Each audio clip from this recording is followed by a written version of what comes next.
आता बातमी नाशिकमधून. नाशिक टीसीएस धर्मांतर प्रकरणी नवी माहिती समोर आली आहे. संशयित आरोपी दानिश शेखकडून मोबाईलला कडक सुरक्षा देण्यात आली होती.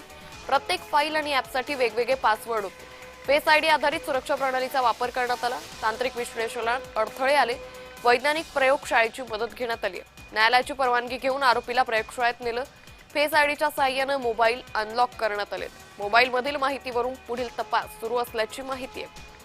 त्यामुळे फेस आयडी आधारित सुरक्षा प्रणालीचा वापर यावेळी करण्यात आलेला आहे. नाशिक टीसीएस धर्मांतर आणि अत्याचार प्रकरणी नवी माहिती समोर येते. या संदर्भात अधिक माहिती घेऊयात आमचे प्रतिनिधी किरण गोटूर यांच्याकडून. किरण, संशयित आरोपी दानिश शेखकडून मोबाईलला कडक सुरक्षा होती. कशा पद्धतीने हा तपास करण्यात आला? अंकिता, कालच एका खरं तर 4थ्या गुन्ह्यांमध्ये या 4 संशयित आरोपींना नाशिक पोलिसांनी ताब्यात घेतलेलं होतं.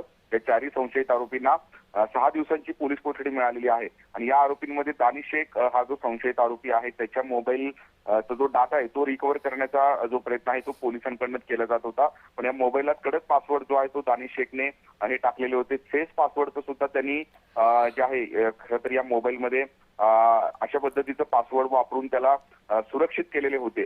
मोबाईल अनलॉक करण्यासाठी पोलिसांना खूप प्रयत्न करावे लागले पण ते झालं नाही आणि त्यानंतर फॉरेन्सिक लॅबकडे जाऊन हे संपूर्णपणे जो आहे तो फोन हे जे अनलॉक करण्यात आलं. रात्री उशिरापर्यंत फोन अनलॉक करण्याची जी प्रक्रिया आहे ती पोलिसांकडून सुरू होती आणि त्यानंतर या मोबाईल मधलं काही डाटा जो आहे तो रिकव्हर आता करण्यात आलेला आहे आणि त्या डाटावरती काम आता पोलीस हे करताना आपल्याला बघायला मिळतोय. या मोबाईलमध्ये काही महत्वाचे जे व्हिडिओज असतील किंवा अन्य काही पुरावे असतील ते असण्याची शक्यता आहे आणि त्या अनुषंगाने आता तपास हे होताना बघायला मिळत आहे.